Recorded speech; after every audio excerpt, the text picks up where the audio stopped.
90 novamente. Semana passada eu disse que talvez as pregações desse mês de janeiro não tivesse conexão, né? Mas, pelo menos hoje, semana passada nós falamos sobre o Salmo 90, mas eu foquei nos versos 1 a 5, verso 1 a 5, 1 a 6, na verdade, verso 10 e o verso 12. Hoje eu vou expor os outros versos que ficou para trás. E assim que eu cheguei em casa, me bateu a convicção de que, vou falar com vocês, vamos dizer assim, o mês desse salmo eu deixei passar. Eu ia pregar o que eu vou pregar hoje antes de falar sobre o que eu falei semana passada. Porque semana passada, sobre o que eu falei? Eu falei sobre oração, falei sobre como que Moisés, nesse salmo, reflete na sua oração a respeito da soberania, da imutabilidade, né, o fato de Deus não mudar, e da soberania de Deus, contrastando com a nossa vulnerabilidade e a nossa vida, que é tão breve nessa terra, né? Aí falei sobre oração, falei sobre confiança e descanso, sobre planejamento, e sobre viver a vida a partir de Cristo, né? Sobre como que Cristo ele transforma a nossa vida quando entra na nossa vida. Então hoje eu vou falar sobre viva em 2024 debaixo do Evangelho. Viva em 2024 debaixo do Evangelho. Salmo 90, vamos ler juntos.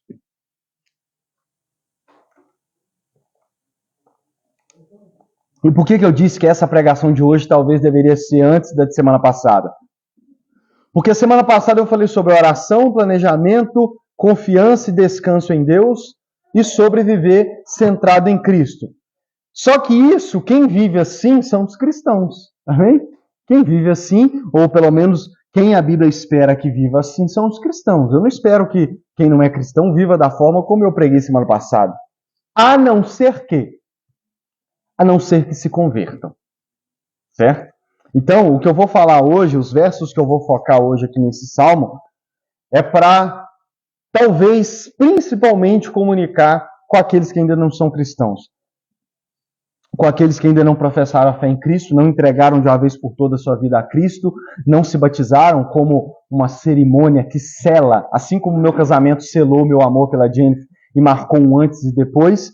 O batismo também sela essa entrega total a Cristo e meio que marca uma data, e é uma cerimônia, o batismo é uma cerimônia que sela um antes e depois, né? Então é para isso. E eu digo para você, talvez ainda não é cristão, ainda não tomou essa atitude, essa decisão. Você não vai conseguir viver, como eu falei a semana passada, sem se converter antes. Então eu quero expor o evangelho para você hoje, para que você possa crer. Lucas, eu já creio, já sou batizado, já tenho alguns anos de batismo, então você vai relembrar o Evangelho hoje, amém? Para que você possa se deleitar nessa maravilhosa notícia que é o Evangelho de Jesus. Salmo 90, vamos ler todo e depois eu foco nos versos que nós vamos destacar hoje. Senhor, Tu és o nosso refúgio sempre, de geração em geração. Antes de nascerem os montes e de criares a terra e o mundo, de eternidade a eternidade, Tu és Deus. Fazes os homens voltarem ao pó, dizendo, retornem ao pó, seres humanos. De fato, 1000 anos para Ti são como o dia de ontem que passou, como as horas da noite. Como uma correnteza, Tu arrastas os homens. São breves como o sono. São como a relva que brota ao amanhecer. Germina e brota pela manhã, mas à tarde murcha e seca. Somos consumidos pela tua ira e aterrorizados pelo teu furor. Conheces as nossas iniquidades, não escapam os nossos pecados secretos à luz da tua presença. Todos os nossos dias passam debaixo do teu furor. Vão-se como um murmúrio. Os anos de nossa vida chegam a 70 ou a 80 para os que têm mais vigor. Entretanto, são anos difíceis e cheios de sofrimento, pois a vida passa depressa e nós voamos. Quem conhece o poder da tua ira? Pois o teu furor é tão grande como o temor que te é devido. Ensina-nos a contar os nossos dias para que o nosso coração alcance sabedoria. Volta-te, Senhor, Até quando será assim? Tem compaixão dos teus servos, satisfaze-nos pela manhã com teu amor leal, e todos os nossos dias cantaremos felizes. Dá-nos alegria pelo tempo que nos afligiste, pelos anos em que tanto sofremos. Sejam manifestos os teus feitos aos teus servos, e aos filhos deles o teu esplendor. Esteja sobre nós a bondade do nosso Deus soberano. Consolida para nós a obra de nossas mãos. Consolida a obra de nossas mãos. Vamos orar mais uma vez? Senhor Deus, eis aqui a tua palavra, Senhor. Fale aos nossos corações em mais uma tarde, em mais um domingo. Relembre, Senhor, nosso coração, o teu maravilhoso evangelho e aqueles que ainda não se entregaram a ti, Pai. Que o Senhor me dê a graça, através do poder do Espírito Santo, de expor o teu evangelho nessa tarde, para que eles possam, de uma vez por todas, nesse dia, lançar sua fé, esperança e confiança em ti, para a glória do Senhor. Para que eles, então, vivam em 2024 sobre o teu evangelho e não sobre a tua ira. Em nome de Jesus, amém. Irmãos,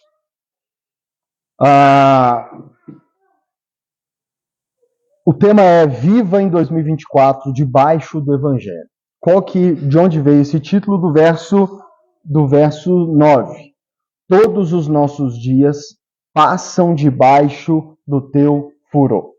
Semana passada eu foquei nisso, como que Moisés ele reflete em oração, porque esse Salmo 90 é uma oração de Moisés, como que Moisés reflete em oração sobre a soberania de Deus, a eternidade de Deus, a imutabilidade de Deus, que é o fato dele não mudar, ele ser o mesmo. E, ao mesmo tempo, Moisés reflete sobre a vulnerabilidade da vida do homem, sobre como que a nossa vida é curta. Ele diz, é 70, 60, 70, quem vai muito longe vai 80. E a gente sabe que isso é verdade, que a nossa vida é breve, ela passa rápido, né? E aí ele diz, então, no verso 9, todos os nossos dias passam debaixo do teu furor, vão-se como um murmúrio. Nos versos que eu ocultei a semana passada, especialmente 7, 9 e 11, nós vamos ver que Moisés trata de um dos assuntos mais esquecidos e negligenciados dentro das igrejas evangélicas hoje, que é a ira de Deus. Eu faço uma pergunta para você, qual foi a última pregação que você ouviu, seja de outros pastores na internet ou em igrejas, sobre uma pregação específica sobre a ira de Deus? Eu me lembro, e até confirmei a data aqui, que a última vez que eu preguei especificamente sobre a ira de Deus foi em 2021, que foi assim, uma pregação exclusiva sobre a ira de Deus. Mas vocês sabem, se tem uma memória razoável, né, que vez ou outra eu pincelo a ira de Deus, a justa ira de Deus, gosto de pôr junto essas duas palavras, a justa ira de Deus. Mas uma pregação inteira sobre isso foi em 2021, então já são o quê? 2 anos atrás, né? E foi naquela série Deuses Falsos, não sei se você vai lembrar, onde eu expus Romanos capítulo 1 e falei sobre a idolatria, a verdadeira significado da idolatria, e comecei em Romanos 1, que fala sobre a ira de Deus sobre toda a humanidade. E expliquei sobre a ira de Deus e a justa ira de Deus. Mas não se vê muito hoje em dia pregações sobre a ira de Deus. Mas aqui nesse Salmo 90, e talvez muitos acham que o Salmo é só assuntos macios, né? As pessoas, eu já li um Salmo e tal. Mas não só esse, mas como vários outros salmos, os salmistas em suas orações e canções, porque os salmos são orações e canções que eles cantavam em louvor a Deus, eles estão falando sobre a ira de Deus. Só que hoje, nas igrejas evangélicas, nós temos negligenciado, esquecido, ou é um assunto que nós não queremos tocar mais. Porque se a gente toca no assunto da ira de Deus, a gente é cancelado, até mesmo por evangélicos. A gente perde membros da igreja quando fala sobre a ira de Deus, né? Normalmente pastores ainda no Brasil que falam ainda sobre todo o conselho de Deus, que é uma expressão que Paulo usa em Atos dos Apóstolos, quando ele diz para a igreja de Efésios que ele ensinou para eles durante 3 anos todo o conselho de Deus, ou seja, tudo que a Bíblia expõe, Paulo ensinou para os Efésios, e é o que eu busco fazer aqui.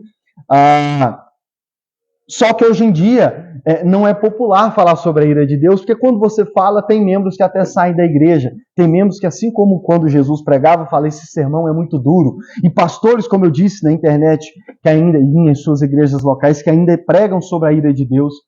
eles são tidos como, não, é legalista, né? É fariseu e tudo mais. Mas deixa eu dizer para vocês, e eu quero relembrar isso, te ajudar a entender. A ira de Deus é um dos atributos mais importantes de Deus. Claro que todos os atributos são iguais, mas por que eu destaco e vou destacar a ira de Deus hoje? Por que Moisés faz isso também? Porque, irmãos, a ira de Deus é um atributo de Deus, é parte do caráter de Deus, é marca do caráter de Deus, e que, sem entender esse atributo de Deus que é a sua ira, nós não entendemos o Evangelho. Sem entender a ira de Deus, o Evangelho para nós é igual a notícia do jornal. Esse é um dos motivos pelo qual dentro das nossas igrejas nós já não entendemos mais o que é o Evangelho. Porque a palavra Evangelho significa boa notícia. Nós já não entendemos mais o que é o Evangelho dentro das nossas igrejas porque jogamos fora a ira de Deus. E nós não entendemos por que o Evangelho é chamado de boa notícia, por que a vinda de Jesus a essa terra é uma boa notícia, foi uma boa notícia e é uma boa notícia, por que o Cristo crucificado é uma boa notícia, sem entendermos a ira de Deus. Sem entender a ira de Deus, você nem mesmo percebe a maravilha que é o Cristo crucificado. Você não entende. É por isso que tem pessoas que olham para Jesus na cruz, e aqui seja em figura de linguagem, e para eles, que cara que sofreu e está ali pendurado. Elas não se maravilham com a cruz. Por quê? Porque elas não compreendem ou já negligenciam a ira de Deus. Muitos hoje, até mesmo pastores, pregam apenas um Jesus, um Deus de só amor. Como diria a música do Claudinho Bochecha, só love, só love. Então pregam um Jesus só amor, um Jesus que nunca fica irado. Mas deixa eu dizer para você, o nosso Deus ele não seria perfeito se ele não se irasse. Deus é um Deus perfeito e ele é perfeito porque parte do seu caráter também é ira. Porque um dos seus atributos também é a ira. E Deus seria imperfeito se ele não ficasse irado. E eu quero te ajudar a entender por que disso. Vamos ler os versos 7, 9 e 11 novamente. Moisés diz no verso 7: somos consumidos pela tua ira e aterrorizados com o teu furor. É a mesma coisa que ele está dizendo nas duas frases. Lembra que eu falei semana passada que quando os hebreus repetem numa frase, fala uma coisa e na seguinte fala a mesma coisa usando outras, é apenas uma ênfase. Então ele está falando a mesma coisa. Somos consumidos pela tua ira e aterrorizados pelo teu furor. Verso 9. Todos os nossos dias passam debaixo do teu furor ou da tua ira. E o verso 11. Quem conhece o poder da tua ira? Pois o teu furor é tão grande como o temor que te é devido. No Salmo 7, verso 11, 12 e 13, um outro salmista, não lembro se é Davi, diz assim: Deus é um justo juiz, um Deus que manifesta a cada dia o seu furor. Se o homem não se arrepende, Deus afia a sua espada, arma o arco e o aponta, prepara as suas armas mortais e faz com que as suas flechas, com que suas setas flamejantes, e faz de suas setas flechas flamejantes. Eu disse para vocês que os salmistas com frequência estão falando da ira de Deus. Normalmente nós lembramos do verso que diz que as misericórdias do Senhor se renovam a cada manhã e estão sobre a nossa vida a cada manhã. O Salmo 23 diz que a bondade e a misericórdia do Senhor nos seguem por todos os dias da nossa vida. Isso é parte dos atributos e do caráter de Deus. Mas os salmos também dizem que Deus manifesta a sua ira e o seu furor todos os dias. Moisés diz: nós estamos todos os dias debaixo da tua ira. A tua ira nos consome. E, verso 9, quem pode conhecer o poder da tua ira? Porque ela é tão grande quanto o temor que te é devido. Apocalipse, capítulo 16, verso 1, diz assim: então ouvi uma forte voz que vinha do santuário dizendo aos 7 anjos: vão derramar sobre a terra as 7 taças da ira de Deus. Apocalipse 16 é um dos capítulos mais pesados da Bíblia, leia depois, onde diz, Deus disse, o João ouviu uma voz do santuário dizendo: vão derramar sobre a terra as 7 taças da ira de quem? Do diabo? Não. As 7 taças da ira de Deus. A ira na Bíblia, o furor da Bíblia, a pior ira e o pior furor da Bíblia é a ira de Deus. Hebreus capítulo 10, verso 31, o autor diz assim: terrível coisa é cair nas mãos do Deus vivo. Terrível coisa é cair nas mãos do Deus vivo. Um dia Jesus disse assim: não tema aqueles que podem matar o corpo e não podem fazer nada com a alma. Mas eu vou falar com vocês a quem vocês devem temer. E aqui é no sentido de tremer mesmo. E Jesus disse: temam aquele que não só pode matar o corpo, mas também lançar a alma no inferno. Quem é esse? É o próprio Deus. A Bíblia de Gênesis a Apocalipse, eu vou te mostrar isso, fala sobre a ira de Deus. Nosso Deus é um Deus que se ira. A ira é um dos atributos de Deus. E Moisés não tinha problema nenhum em oração falar e lembrar da ira de Deus. Os salmistas, os autores, Jesus, nenhum dos apóstolos tinham medo de falar da ira de Deus. Os profetas também não tinham medo. É só nós, pastores evangélicos no século XXI, é que temos medo.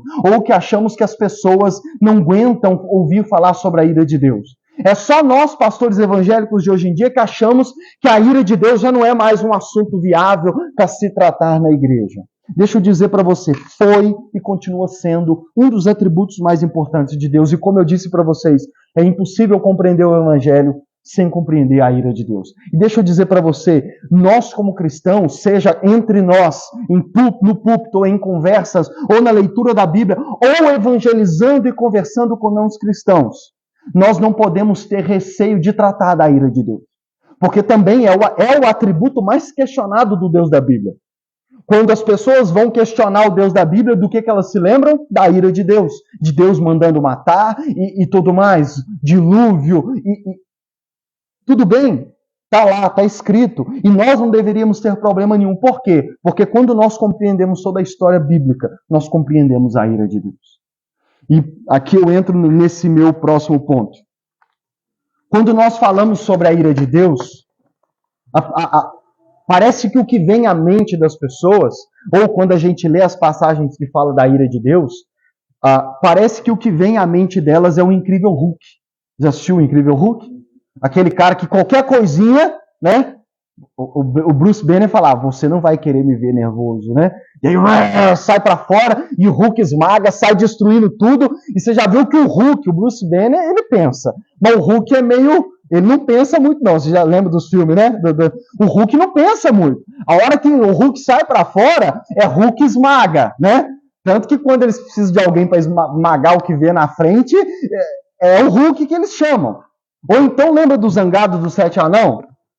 Que você vê que os 7 anões, cada um tem uma personalidade. Vocês lembram dos 7 anões, da historinha? E tem o zangado. Só que não é dito na história do porquê que ele está o tempo todo zangado. Às vezes, quando nós lemos ou ouvimos falar da ira de Deus, a imagem que a gente cria é de um Deus Hulk ou de um Deus zangado. Como aquele velho que está lá no céu com um raio na mão, bravo com qualquer coisinha que a gente faça nessa terra. Deixa eu dizer para você, a Bíblia nos revela o porquê da ira de Deus. A Bíblia nos revela o porquê da ira de Deus. A Bíblia nos revela porquê que no passado ele mandava os seus servos matar. A Bíblia nos revela porque Deus está irado. Moisés, quando ele diz que o furor de Deus, que a ira de Deus consumia eles, e que todos os dias da vida deles estava debaixo da ira de Deus, Moisés sabia o porquê. Verso 8. Olha o que ele diz no verso 8. Conheces as nossas iniquidades, não escapam os nossos pecados secretos à luz da tua presença. Os estudiosos acreditam que esse salmo, muito provavelmente, Moisés escreveu na época de Deuteronômio. Que não sei se você vai lembrar, quando eles são libertos do Egito, eles chegam atravessam o Mar Vermelho e Deus os reúne no Monte Sinai. Deus então dá as tábuas do mandamento para eles e diz que eles iriam entrar na terra de Canaã, que é a terra que Deus havia dado para eles, a famosa terra prometida. Só que, irmãos, a viagem do Monte Sinai até Canaã, terra prometida, dura 40 dias. Duraria 40 dias. Só que durou quantos anos? 40 anos. Uma viagem que pela distância duraria 40 dias, durou 40 anos. Se você ler Números capítulo 14, você vai ver que Deus fez eles ficar andando em círculo no deserto durante 40 anos. Por quê? E aí, quando eles, enfim, depois de 40 anos, chegam diante da terra prometida, Moisés, então, prega para eles e relembra a eles os mandamentos, que é o livro de Deuteronômio que nós temos. Moisés está relembrando a lei na porta da terra prometida, porque ele não iria entrar, ele então prega, relembra eles e deixa a liderança com Josué e para que eles entrassem na terra prometida. Números 14, versos 11 a 12, depois 22, olha o que diz. O Senhor disse a Moisés: até quando este povo me tratará com pouco caso?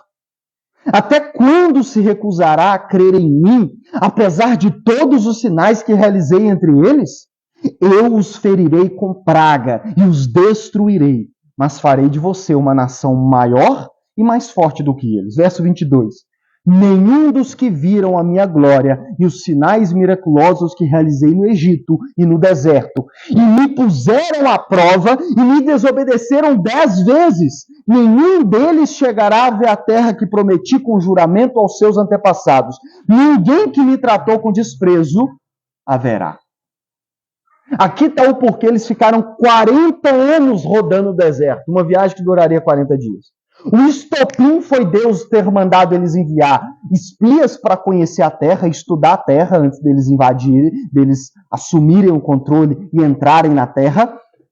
E quando eles voltam, porque tinha povos guerreiros lá, você lê Números 13 e 14, você vai ver isso. O povo ficou com medo, 10 dos espias falou que a terra não era boa, que eles seriam como gafanhotos diante do povo, e eles se rebelaram contra Deus, e Deus já havia dito que ia fazer, que ia dar a terra na mão deles. Deus já havia Deus havia mandado, irmãos, 10 pragas e destruído o Egito para eles saírem. Deus havia aberto o mar vermelho na frente deles. Deus já havia feito água sair da rocha. Deus já havia feito pão cair do céu. O que mais que eles precisavam de sinais para ver que dar a eles a terra prometida para Deus era a coisa mais fácil do mundo. Mas aí os versos que eu li. Mas diante disso, eles se rebelando contra Deus, e se você ler o capítulo todo, eles inclusive falam que queriam voltar para o deserto, que queriam voltar para o Egito, que era melhor ter voltado para o Egito. Eles se rebelam e, resumindo a história toda, fazem inclusive um bezerro de ouro, onde eles passam a adorar esse bezerro de ouro. Diante disso, Deus diz, olha, até quando esse povo vai me tratar com pouco caso, mesmo diante de tudo que eu já fiz? Até quando eles vão se recusar a crer em mim, a confiar em mim? Eu cansei, Moisés. Eu vou ferir eles, Deus fala, vocês vão ficar 40 anos agora, e eu vou ferir eles com praga, e eu vou destruir. Nenhum desses que saiu do Egito, nenhum desses dessa geração que se rebelou contra mim, que se recusou a crer em mim, vai entrar na terra prometida. E Deus faz eles rodar 40 anos para ir matando aquela geração aos poucos. E daquela geração, somente Josué e Caleb entraram na terra. Quando eles chegam depois de 40 anos para entrar na terra de Canaã, já era uma nova geração daquele povo. Aqueles que se rebelaram haviam morrido e agora já era um povo composto pelos filhos e netos daquela geração.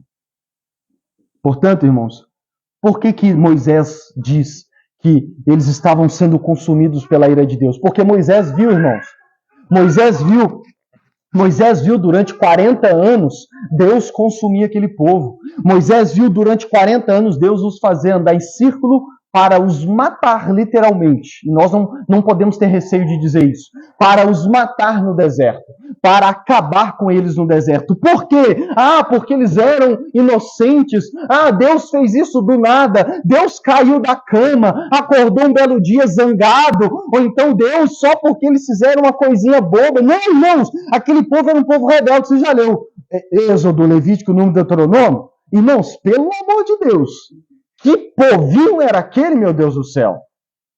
Irmão, se lê a história, Deus abre o mar vermelho, no dia seguinte eles estão se rebelando contra Deus. Deus usa Moisés, no dia seguinte eles estão rebelando contra Moisés. Deus faz pão cair do céu e eles falam aquela melhor cebola do Egito. Irmão, você quer entender a pregação de hoje? Vai e lê Êxodo, Levítico, Número, Deuteronômio. Tu vai ver que povo era aquele. Principalmente Êxodo e Números, né?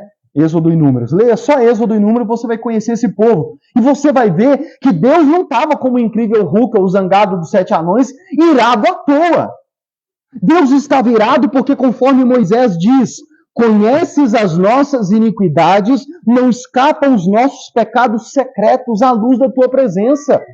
A gente vê, inclusive, depois, quando eles entram na terra de Canaã, como que o povo também continuou. Se a gente ler o resto da história do Antigo Testamento, a gente vai ver que o povo nunca melhorou. Ele melhorava por um tempo e continuava rebelde para com Deus. E é diante dessa geração, desse povo rebelde, que é incrédulo, sabe? Que põe a Deus à prova. É que Deus estava irado.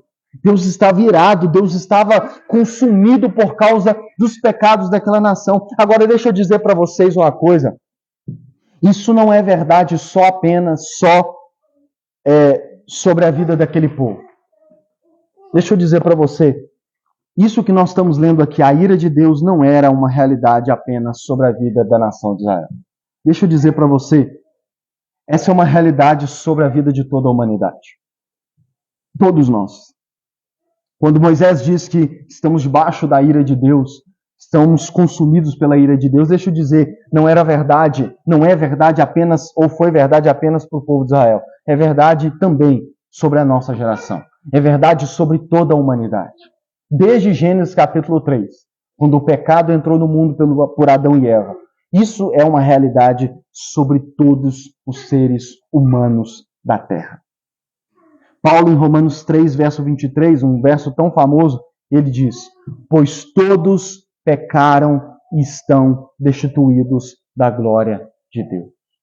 Nos versos anteriores do capítulo 3, a partir do verso 10, ele vai dizer, não há um justo sequer, não há um que faça o bem, não há um que busque a Deus, e ele vai traçando as características da humanidade. Romanos capítulo 3, a partir do verso 10. Até que no verso 23 ele diz, ele conclui e ele resume, todos pecaram e estão destituídos da glória de Deus. No capítulo 5 ele diz, o pecado entrou no mundo por meio de um homem e pelo pecado a morte. Assim também a morte veio a todos os homens porque todos pecaram. Irmãos, todos nós pecamos. Todos nós, assim como a nação de Israel, nos rebelamos com Deus, apesar de tudo que Ele faz, já fez e ainda pode fazer na nossa vida.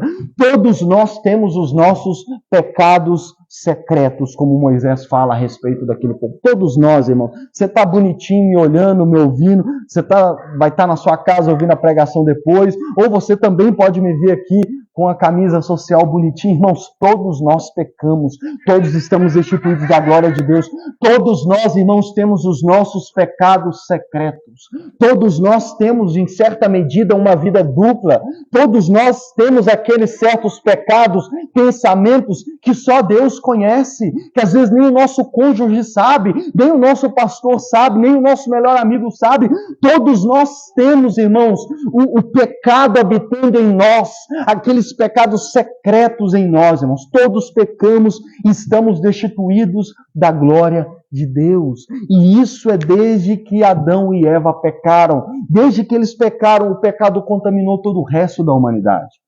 Eu não consigo pregar sobre isso sem sempre lembrar Gênesis capítulo 6, o dilúvio, o pré-dilúvio, na verdade. Porque é uma das passagens que os incrédulos questionam a Deus. Deus matou todo mundo. Você já parou para pensar que no dilúvio morreu crianças, morreu bebês, morreu mulheres grávidas, morreram idosos, morreram todas as pessoas e só ficou uma família de 8 pessoas. Mas tirando o resto, tudo morreu. Crianças, Deus baixou o dilúvio, enviou o dilúvio e matou todos os seres humanos que existiam na face da terra, com exceção de uma família. E quando a gente lê essa história, ou lê só essa história, a gente fala que Deus genocida é esse. Não, vamos ler a Bíblia. Vamos ler a Bíblia toda. Gênesis capítulo 6, verso 3. Então disse o Senhor, por causa da perversidade do homem, meu espírito não contenderá com ele para sempre, e ele só viverá 120 anos. Aqui em Gênesis, Deus, por causa da perversidade, da maldade, do pecado dos seres humanos, já tinha reduzido a idade deles. Não sei se você vai lembrar, mas Adão e os seus descendentes viviam quase 1000 anos. No mínimo mais de 500 anos. Por causa da perversidade do ser humano, Deus diz, meu espírito não contenderá para sempre com eles e eles só viverão 120 anos. No Salmo 90, Moisés já diz que é 70, 60, 70, mais tardar 80. E por que a nossa vida é tão breve? Por que a nossa vida é reduzida? Por que não vivemos mais como os primeiros homens da terra, como as primeiras gerações da terra? Por causa dos nossos pecados, irmãos. Por causa dos nossos pecados, porque Deus não atura os nossos pecados. Ele é um Deus tão santo, Ele é um Deus tão santo que Abacuque diz que Ele não pode ver a maldade. O nosso Deus é tão santo, Ele é tão perfeito, irmãos, que Ele tem que ainda aturar os nossos pecados. Ainda tem. Isso não é difícil de entender. Nós que nos consideramos cidadãos de bens, que não temos lá pecados muito grotescos por aí, nós vivemos no meio que nesse sentimento de que nós temos que aturar pessoas que a gente julga ser pior que a gente no mundo, sim ou não? Vem falar que às vezes nós não temos essa sensação. Até quanto que a gente vai aturar, conviver com pessoas que faz isso, que faz assado, mas nós nos sentimos bom comparado com outros, mas diante do nosso Deus, todos nós somos pecadores, todos nós somos maus. Eu gosto daquele livro. E também tem um filme, O Retrato de Dorian Gray. Não sei se vocês vão lembrar. Usei muito na pregação Deus Salva Pecadores. Não sei se vocês vão lembrar, de 2021 também. Vou voltar depois a usar o exemplo dele. Mas no livro, a história do Retrato de Dorian Gray, e tem um filme também, mas o filme é para maiores de 18 anos. Você já entendeu por quê. O livro não, o livro é mais tranquilo. O livro você pode dar até para criança ler. No Retrato de Dorian Gray, o que acontece? Um jovem que era bonito, ele passa a idolatrar a própria beleza. E um dia ele faz um pacto com o diabo para ele permanecer bonito como ele era o resto da vida. O diabo então faz com ele um pacto, e aí tem um amigo dele que pinta um quadro dele. E é olhando para esse quadro que ele começa a admirar sua própria beleza e faz esse pacto com o diabo. Ele fala assim, eu daria minha alma para permanecer desse jeito para sempre. E ele permanece. O diabo aceita o trato com ele. Só que tem um porém. O que acontece? E aí ele começa a pecar desembestado. Pecar. A ponto das pessoas da cidade já não querer nem mais servir os pés dele, de tanto que ele era um perverso, principalmente na imoralidade sexual. E o que acontece? À medida que ele vai se afundando no seu pecado, ele continua bonito, mas o quadro que o cara pintou dele passa a ficar cada vez mais deformado. Sabe, vamos dizer assim, o pecado ia consumindo ele. Quanto mais ele pecava, mais o pecado consumia a alma dele. Só que ele não via isso na sua aparência física. Ele passou a ver no quadro. A ponto de um dia ele pegar o quadro e ter que esconder de todo mundo e ninguém mais vê o quadro. Por quê? Porque ele olhava para o quadro e o quadro ia se tornando um demônio. Porque à medida que ele pecava, o quadro dele ia se deformando. A ponto de, em certa altura, nem ele conseguia olhar para o seu próprio quadro, porque ao olhar para o quadro, ele se lembrava de quão perversa era a sua alma. Deixa eu dizer para você, meu irmão, se Deus nos desse um quadro, não vou nem falar do diabo, se Deus nos desse um quadro que ficasse deformado a cada pecado, na verdade, por causa de Adão e Eva, nós já nascemos com um quadro. E deixa eu dizer para você, nós já nascemos com um quadro horrível. Horrível. Não é que à medida em que a gente vai crescendo, o quadro vai ficando horrível. Não, nós nascemos sob o pecado. E o nosso quadro já é horrível desde criança. Irmãos, eu e você temos um quadro como o de Dorian Gray. Nós temos, no mundo espiritual, nós temos um quadro. Na verdade, quando lemos a Bíblia é como a Bíblia nos mostra esse quadro. E nós somos horríveis, nós somos terríveis. Você sabe. Nós temos esse quadro. E é por causa dos nossos pecados que Deus está irado, irmãos. E aí é por causa disso que Deus reduz a idade do homem. E vamos continuar. Verso 5 de Gênesis 6. O Senhor viu que... Preste atenção que esse é um dos meus versos favoritos da Bíblia. O Senhor viu que a perversidade do homem tinha aumentado na terra. E que toda a inclinação dos pensamentos e do seu coração era sempre e somente para o mal. Então a perversidade deles foi aumentando. E aí diz que toda a inclinação do coração deles e todos os seus pensamentos, percebe? Todos os pensamentos, toda a inclinação do coração era sempre e somente para o mal.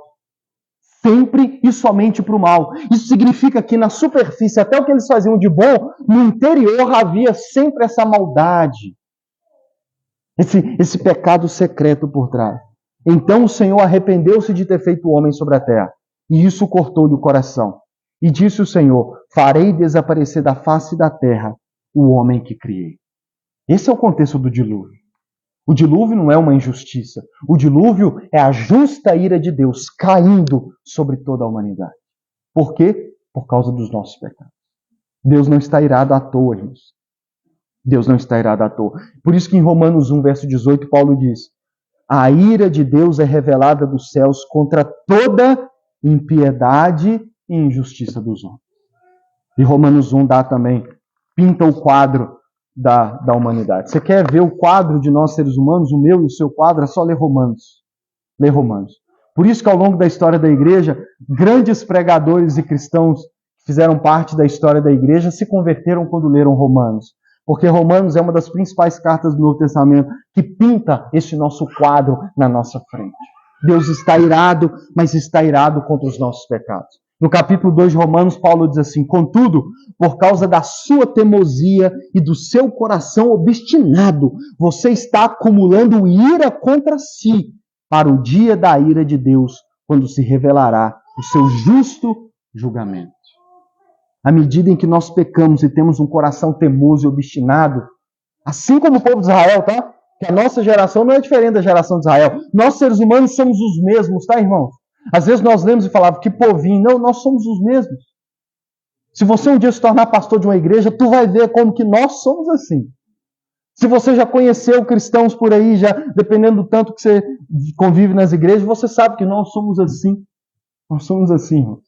Nós temos um coração obstinado, um coração teimoso. E nós somos assim. Mas Paulo diz, vocês estão acumulando ira sobre vocês, para o dia da ira de Deus. Que dia é esse? O dia em que Apocalipse nos revela. Deus revelou o que vai acontecer nesse dia para João. Apocalipse 16, o verso 1 diz, eu vou ler novamente. Então eu ouvi uma forte voz que vinha do santuário, dizendo aos 7 anjos, vão derramar sobre a terra as 7 taças da ira de Deus. Isso ainda vai acontecer.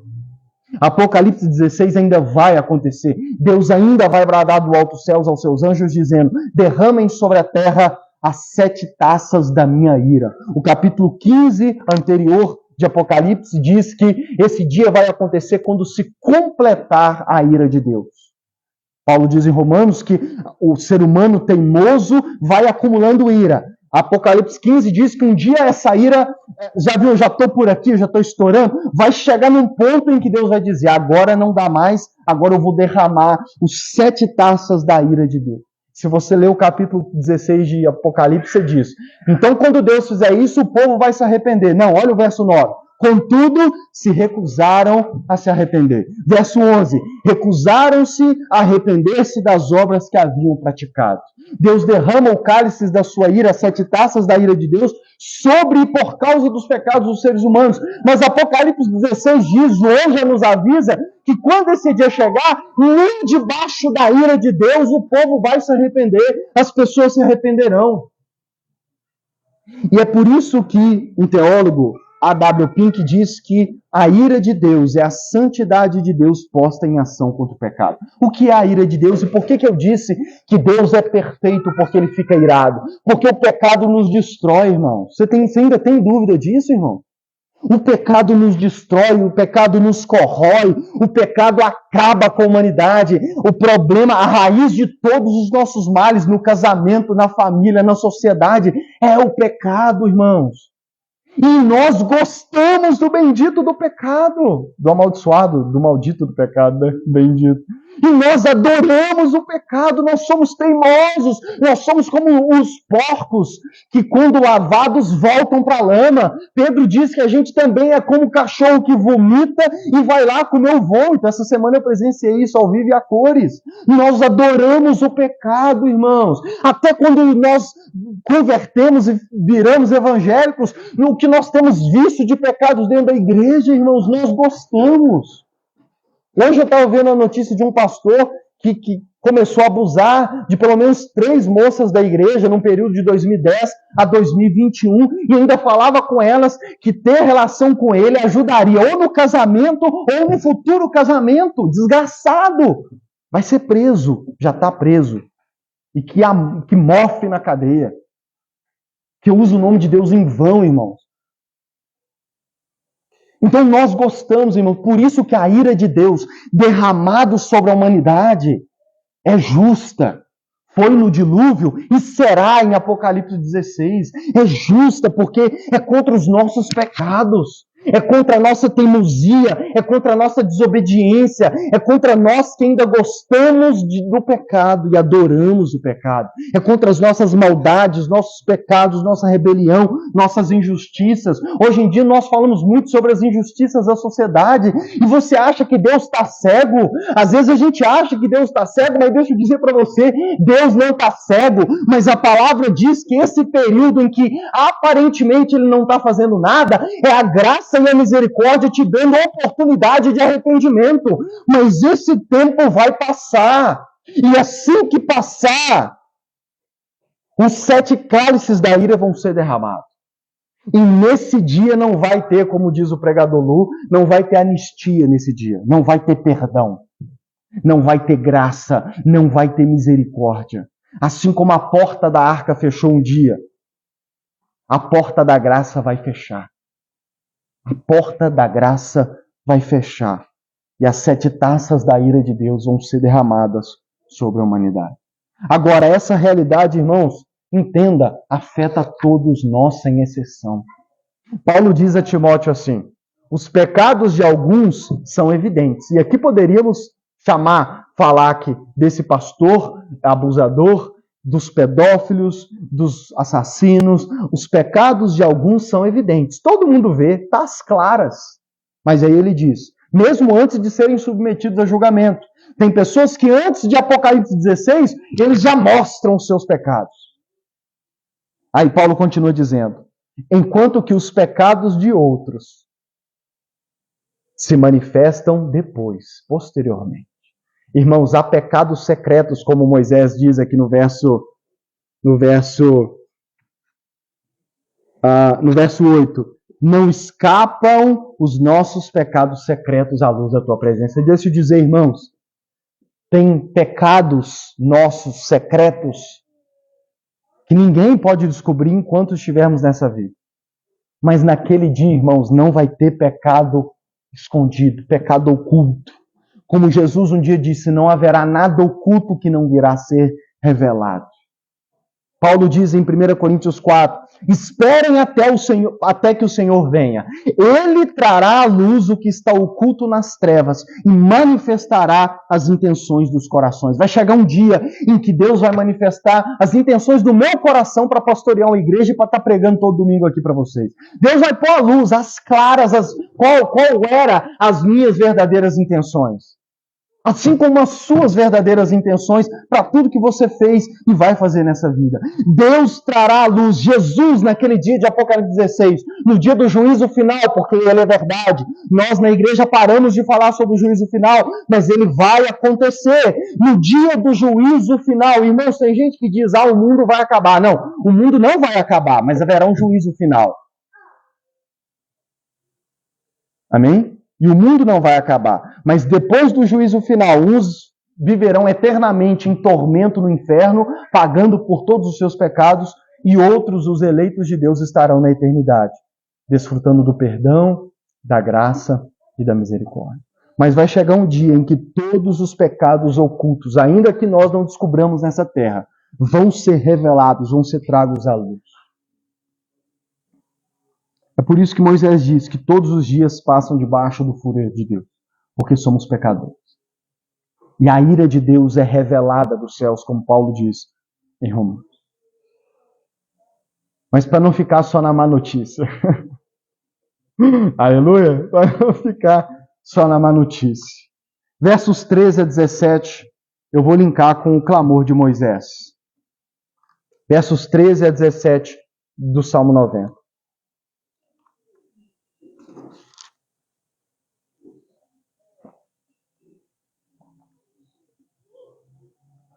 Depois de pedir a Deus que ensine a contar os nossos dias, Moisés continuou orando. Volta-te, Senhor. Até quando será assim? Assim como, irmãos, vivendo debaixo do furor e da ira de Deus. Até quando será assim a nossa vida breve, curta? Volta-te, Senhor. Até quando será assim? Tem compaixão dos teus servos. Satisfaze-nos pela manhã com teu amor leal, e todos os nossos dias cantaremos felizes. Dá-nos alegria pelo tempo que nos afligiste, pelos anos em que tanto sofremos.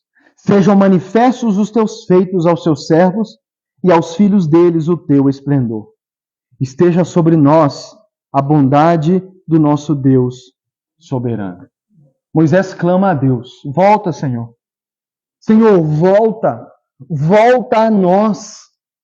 Porque, no fundo, Moisés, e se você conhece Êxodo e Números, você vê que Moisés conhecia bem o seu povo. Moisés não desistia daquele povo, irmão. Eu peço a Deus o coração de Moisés, porque para não desistir de um povo obstinado e rebelde, só com a graça de Deus.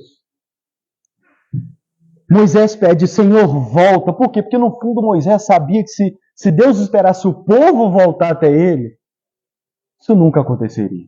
Porque o povo a cada dia inventava nova forma de poder testar a Deus e ir contra Deus. Por isso que Moisés vira o pedido a Deus e fala: Senhor, nós sabemos que esse povo não se voltará ao Senhor.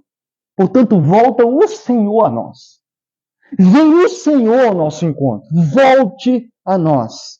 Ele diz: tem compaixão de nós, dos teus servos, do teu povo. Tem compaixão, Senhor. Tem compaixão de nós. Moisés apela: satisfaze-nos pela manhã com teu amor leal. Moisés sabia que o povo era infiel. O povo era desleal a um Deus que tanto fez e fazia por eles. Mas Moisés lembra e apela: Deus, mas eu sei que o teu amor é leal. Eu sei que as promessas, e aí eu estou citando o conhecimento da história, se você conhece, eu sei que o Senhor prometeu para Abraão, Isaac e Jacó de que esse seria o teu povo. Então, eu creio, eu sei que o teu amor é leal. Portanto, eu apelo ao teu amor leal. Moisés clama pela alegria que só poderia vir de Deus. Dá-nos alegria pelo tempo que nos afligiste. Moisés pede a Deus que manifestasse os seus feitos, a sua obra e a sua glória a esse povo. E ele pede para que a bondade de Deus estivesse sobre eles. Moisés clama, porque diante dessa realidade, o que nós podemos fazer é clamar. E eu quero dizer que a boa notícia do Evangelho é que Deus respondeu o clamor de Moisés. Cada um desses clamores de Moisés, Deus respondeu 1400 anos depois. O Evangelho, a palavra Evangelho significa boa notícia. Em algumas Bíblias, no lugar de Evangelho, vai estar boa notícia. Por quê? Porque o Evangelho significa uma boa notícia. E diante desse quadro que eu acabo de pintar para você, irmãos, você consegue perceber que nós precisamos de uma boa notícia? Porque quando a gente entende a ira de Deus, o motivo dela, e reconhecemos que somos pecadores que adoram o pecado, e que se Deus, eu sempre gosto de repetir essa frase, e você sabe, e que se Deus ficasse esperando a gente se arrepender e voltar até Ele, Deus estaria esperando até hoje, porque nós preferimos o pecado.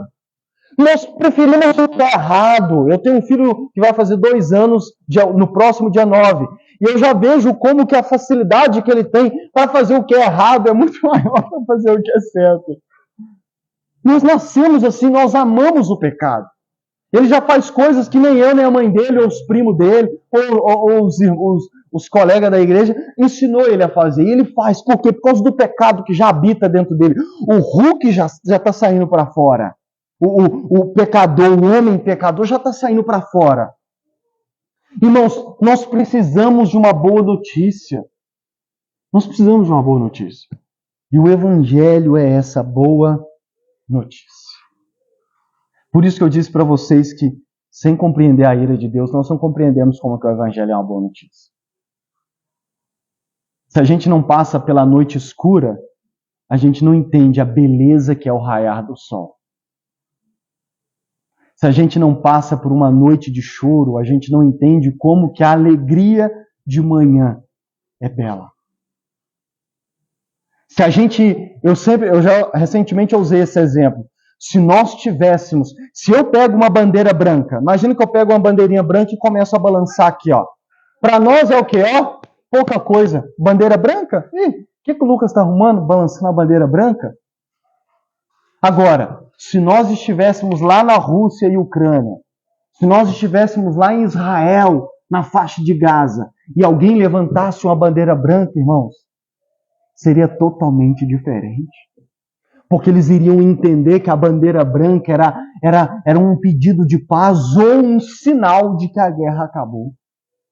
Irmãos, sem a ira de Deus nós não entendemos. Sem entender o que é o pecado, a gravidade do pecado e como que a ira de Deus está manifestada e cairá sobre os pecadores, nós não entendemos a boa notícia. Porque o Evangelho é essa boa notícia diante de um quadro como esse. Quando nós entendemos que nós temos um quadro horrível como era o de Dorian Gray, nós entendemos então que o Evangelho é uma boa notícia. E é a boa notícia de que Deus ouviu o clamor de Moisés e de todos os homens da Bíblia que entendiam isso e que clamavam a Deus pela mesma coisa. Deus respondeu cada um dos clamores de Moisés. Como eu disse para vocês, Moisés pediu a Deus que voltasse a eles. Moisés pediu a Deus compaixão, clamou pelo amor leal. Moisés clamou por uma alegria que Deus poderia dar. Moisés pediu a Deus que manifestasse seus feitos e a sua glória, que a bondade dele estivesse sobre ele. E Deus fez isso 1.400 anos depois, ou há quase 2.000 anos atrás. Há 2.024 anos atrás Deus fez isso. O que o anjo anunciou para os pastores naquela noite em Belém? Trago boas notícias de paz e alegria. Vos nasceu o Salvador, que é Cristo, o Senhor. Esse era o pano de fundo, irmãos. Por isso que aquele anjo anuncia, trago boas notícias de paz. Paz entre quem? Entre os homens e Deus. Paz na terra entre os homens a quem Ele quer bem. A boa notícia começa com Deus enviando o seu único filho a essa terra. E não só Deus enviou, e aqui Ele cumpriu o que Moisés pediu. Moisés pediu, Senhor, volte-se a nós. E há 2.000 anos atrás, Deus voltou-se para a humanidade. Deus enviou o seu Filho para encarnar no ventre de Maria e se aproximar da humanidade obstinada, pecadora, rebelde. Deus se voltou até nós, seres humanos. Ele veio até nós e andou entre nós. E habitou entre nós. E veio andar entre nós para nos servir, para dar a vida por aqueles que estavam convivendo com Ele naquela geração e por todos nós também. Ele veio até nós, Ele se voltou a nós em compaixão, por causa do seu amor leal. Nós somos infiéis, mas Ele permaneceu fiel. Ele cumpriu suas promessas feitas a Abraão, a Isaac, a Jacó, a Moisés, a Davi, a Adão e Eva, quando Ele disse que um dia nasceria do ventre de Maria, do ventre da mulher, alguém que esmagaria a cabeça de Satanás. Ele cumpriu todas as suas promessas quando veio em compaixão, em amor leal, para trazer alegria para nós seres humanos, para trazer a paz, para trazer a paz entre nós e Deus, para pagar o preço pelos meus e os seus pecados. E Ele fez isso manifestando a sua glória. João diz, nós vimos a glória do unigênito do Pai. Colossenses diz, Ele é a imagem exata de quem Deus é. Moisés pediu para que Deus revelasse os seus feitos e a glória dele. E Deus fez isso em Cristo Jesus. Deus revelou seus feitos. João diz que o que Jesus fez nessa terra não poderia ser colocado em livros de tanto que Ele fez o bem aos seres humanos. Ele tocou em quem em que ninguém queria tocar. Ele fez por pessoas que ninguém queria fazer. Ele andou com os pecadores e ignorou os religiosos, mas Ele disse, eu vim com os que estão doentes. Ele veio se aproximar de nós, pecadores. E Paulo vai falar em Romanos que quando ainda éramos pecadores, rebeldes, obstinados, ele veio até nós. E não só veio até nós. E não só fez o bem estando nessa terra a nós. Como ele foi para a cruz no nosso lugar. Pagar pelos meus e pelos seus pecados. Moisés pediu a Deus que desse a eles alegria. E Deus respondeu a oração. Mas como que Deus respondeu a oração? Porque um dia no jardim do Getsemane, Mateus 26, 38, Jesus disse aos seus discípulos: a minha alma está profundamente triste, numa tristeza mortal.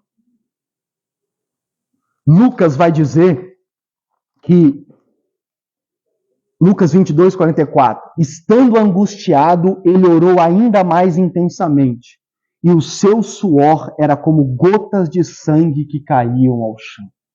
No Getsemane, Jesus agonizou a ponto da sua alma se abater com uma tristeza profunda. Algumas traduções dizem que ele disse: a minha alma está angustiada para a morte.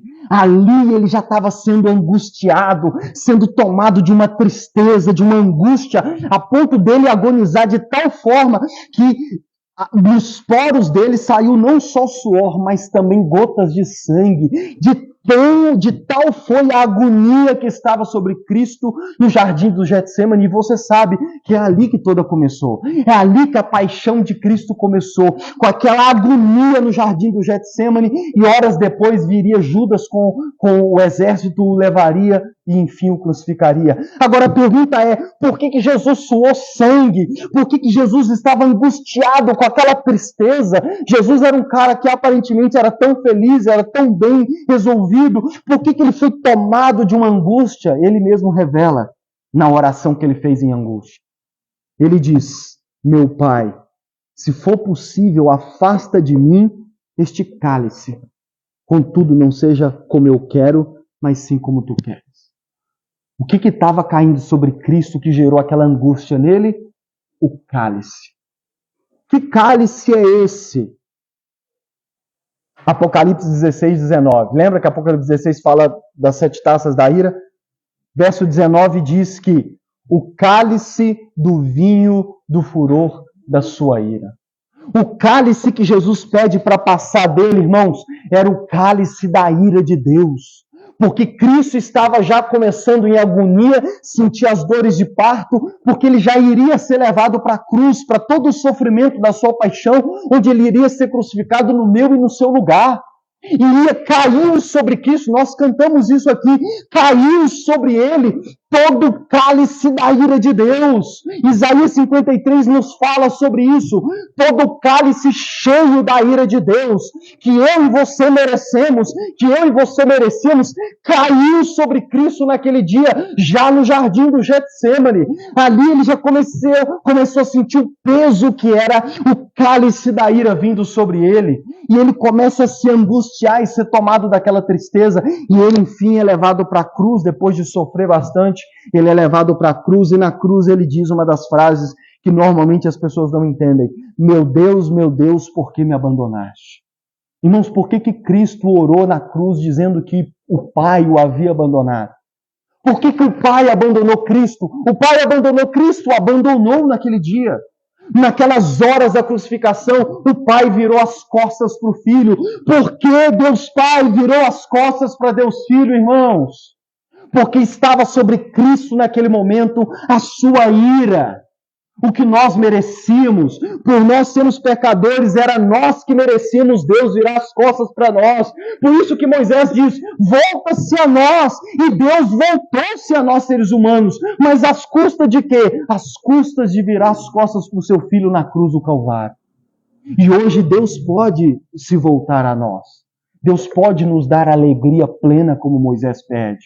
O seu amor leal, a sua compaixão. Mas tudo isso foi às custas do seu Filho na cruz do Calvário. Porque ele tomou o seu Filho de uma tristeza profunda, hoje ele pode estender a nós a alegria plena. Porque ele abandonou Jesus na cruz, ele pode se voltar a mim e a você que somos pecadores. Cristo deu a vida por mim e por você. Agora eu quero ler o verso mais famoso da Bíblia e não parar nele, e continuar, e eu termino. João 3,16.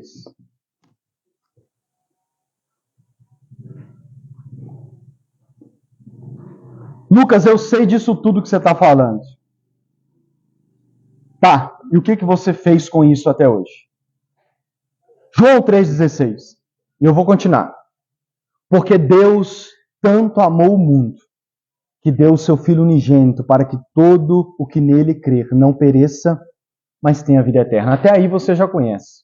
Você já conhece. É o verso mais famoso da Bíblia. Mas a Bíblia continua, tá? Verso 17. Pois Deus enviou o seu Filho ao mundo, não para condenar o mundo, mas para que este fosse salvo por meio dele. Olha a boa notícia. Nós merecemos ser condenados ao inferno. O inferno é uma condenação justa pelos nossos pecados. Mas a boa notícia é que Deus enviou o seu Filho a essa terra por amor a nós, aquele amor leal que Moisés apela no Salmo 90, e não para que nos condenasse, mas para que nos salvasse, dando a vida por mim e por você. Ele continua no verso 18. Quem nele crê? Quem crê em quem? Em Jesus Cristo e no que ele fez. Quem nele crê não é condenado. Mas quem não crê já está condenado por não crer no nome do Filho unigênito de Deus. Deixa eu dizer para você algo que normalmente não é dito mais. Eu disse para você o que Jesus fez por mim e por você, e talvez essa não é a primeira vez que você ouve isso. Mas o verso 18 nos diz que quem crê em Jesus, na boa notícia do Evangelho, de que Ele deu a vida por mim e por você, de que Ele pagou o preço pelos nossos pecados e que Ele nos chama ao arrependimento e a viver para Ele, quem nele crê, quem entrega a vida a Ele, quem confia a Ele, a sua alma, a sua confiança, a sua esperança, não será condenado. Pelo contrário, terá a vida eterna. Já pode ter certeza absoluta da sua salvação eterna. Mas João diz, mas quem não crê, não é que será condenado naquele dia, mas já está condenado. Verso 36 de João 3. Quem crê no Filho tem a vida eterna. Já quem rejeita o Filho não verá a vida, mas a ira de Deus permanece sobre ele. Olhe para mim. Eu disse para você a boa notícia do Evangelho. É que Cristo morreu por mim e por você para aplacar o cálice da ira de Deus. Lucas, o que eu faço com isso, irmãos? Creia no Evangelho. Deposite sua fé e esperança. Viva para Cristo. Aí é o que eu disse a semana passada. Viva para Ele. Viva em função dEle.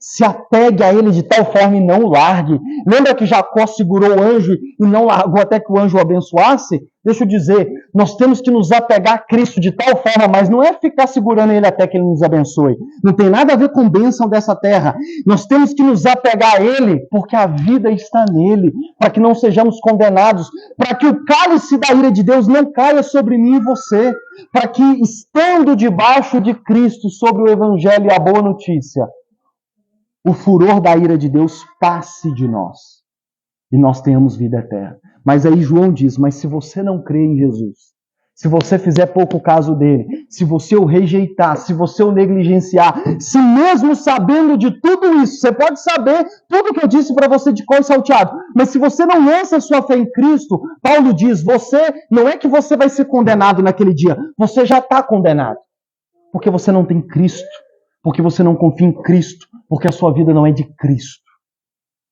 O que tem de pessoas que acham que vão ser salvas e na verdade elas já estão condenadas não é brincadeira. Sabe por quê? Porque elas não estão vivendo a sua vida para Cristo, pela fé em Cristo, debaixo do Evangelho. E deixa eu dizer para você, só tem 2 jeitos de viver essa vida, não só em 2024, mas toda a sua vida passageira nessa terra. Só tem 2 modos de viver essa vida. Ou é debaixo do furor e da ira de Deus, não crendo em Cristo e não estando em Cristo, ou é viver debaixo do Evangelho, estando em Cristo e vivendo para Cristo. Não tem meio termo, irmão. Ou você é de Cristo ou você não é. Ou você está debaixo do Evangelho, debaixo da graça, debaixo do que Cristo fez por você. Ou você ainda permanece sobre a ira, você já está sobre a ira, ela já pode cair a qualquer momento sobre a sua vida, ou, se não cair até lá, no dia de Apocalipse 16, ela vai cair com o maior peso do mundo. E aí não haverá rigor, não haverá nem mesmo Cristo para poder te salvar. Portanto, o tempo é que dia? É hoje. O tempo da salvação É hoje. O tempo de crer é hoje, é agora, é após ouvir essa pregação. Se você não tem a sua fé lançada em Cristo, o meu apelo a você é que você lance a sua fé em Cristo. Que você deposite nele a sua fé, a sua esperança e a sua confiança. Por quê? Repito, só existe duas formas de viver o ano de 2024 ou todos os anos da sua vida até que Cristo volte ou você morra. Ou é debaixo da ira de Deus, para aqueles que não creem em Cristo e não vivem para Cristo, ou debaixo do Evangelho da graça, sobre Cristo. E aí, onde você encontra perdão, graça, misericórdia, e onde tudo que Moisés clamou se torna realidade na sua vida. Você vai ter a alegria que Deus pode te dar, você vai ter o amor leal de Deus, você vai ter a compaixão de Deus, você vai ter a bondade de Deus todos os dias sobre a sua vida e você vai viver todos os dias vendo a glória de Deus e os feitos dele na sua vida. Mas para isso é preciso estar em Cristo. Portanto, meu apelo a você nessa tarde é que você viva em 2024 e todos os dias da sua vida, não sobre a ira, mas sobre o Evangelho. E como eu faço isso, Lucas?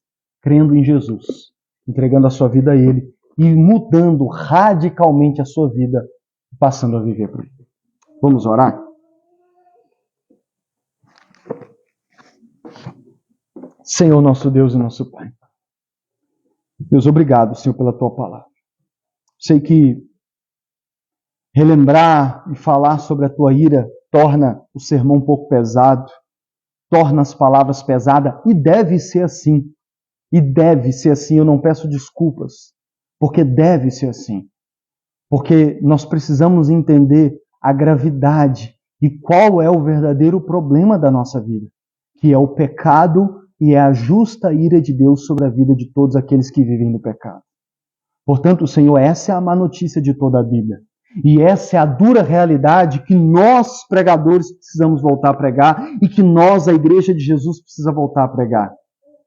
Porque esse é o pano de fundo da boa notícia do Evangelho. Somente ao crer na gravidade do pecado e da ira de Deus, da justa ira de Deus, é que nós podemos nos maravilhar diante da cruz. É que nós podemos nos maravilhar diante do menino Jesus que foi enviado a essa terra. É que nós podemos nos maravilhar com a obra que Cristo fez por nós. E a minha oração, Pai, é para que cada um dos que me ouve e ouvirão possam agora, ao me ouvir, lançar sua fé em Cristo Jesus e possam hoje, dia 21 de janeiro de 2024, mudar radicalmente a ordem da sua vida, possam inclusive nascer de novo para viver para Cristo e em Cristo. Para que todos os dias das suas vidas possam ser vividos debaixo do Evangelho e não debaixo da ira. Para que no dia do juízo final, eles possam ir para a eternidade com o Senhor e não para a condenação eterna no inferno. Essa é a minha oração, em nome de Jesus. Amém. Que o amor de Deus, nosso Pai, a graça de nosso Senhor Jesus Cristo e a comunhão do Espírito Santo sejam com todos vocês. Vive-vos em paz e que vocês vivam debaixo do Evangelho e também anuncie essa boa notícia a essa cidade. Deus abençoe.